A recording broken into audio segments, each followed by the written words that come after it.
যা হোক তাসলিমা উঁচু করে পাঠিয়েছেন। এবারে ওই শক্ত যে ভিত রচনা করেছেন ওখানে রাত্রি, যা হোক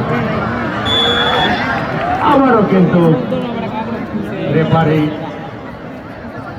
লতা পারভিনের পাশে সম্ভবত মৌখিকভাবে সতর্ক করে দেওয়া হলো। জয়পুরহাট তথা উত্তরবঙ্গের অত্যন্ত ঐতিহ্যবাহী একটি প্রতিষ্ঠান তিলকপুর উচ্চ বিদ্যালয়, যেখানে আমাদের এই ঐতিহাসিক ম্যাচটি অনুষ্ঠিত হচ্ছে। বলতে না বলতে ওখানে লিপি, যখনই লিপির কাছে বল যাচ্ছে একাধিক খেলোয়াড় কিন্তু তাকে বাধা দিচ্ছে, ফলে ওই লিপি নামক ওই লিওনেল মেসি তিনি কিন্তু সফল হতে পারছেন না। লিপির এই খেলা দেখে আমার ওই আর্জেন্টাইন কিংবদন্তি লিওনেল মেসির কথা মনে পড়ে গেল।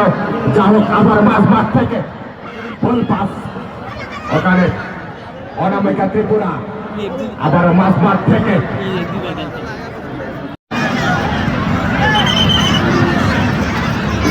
আচ্ছা আইন শৃঙ্খলা রক্ষাকারী বাহিনীদেরকে একটা বেষ্টনী তৈরি করার জন্য আমি অনুরোধ জানাচ্ছি। একটা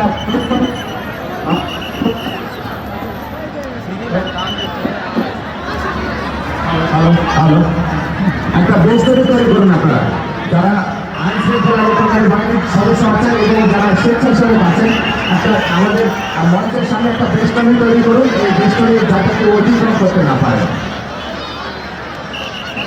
পরাজিত করে।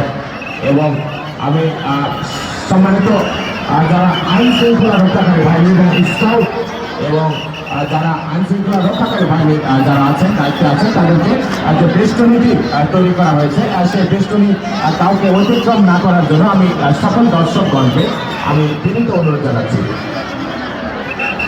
আচ্ছা, শুধুমাত্র আমাদের যারা খেলোয়াড় আছে দুই দলের শুধু খেলোয়াড়রাই সামনে বসবে।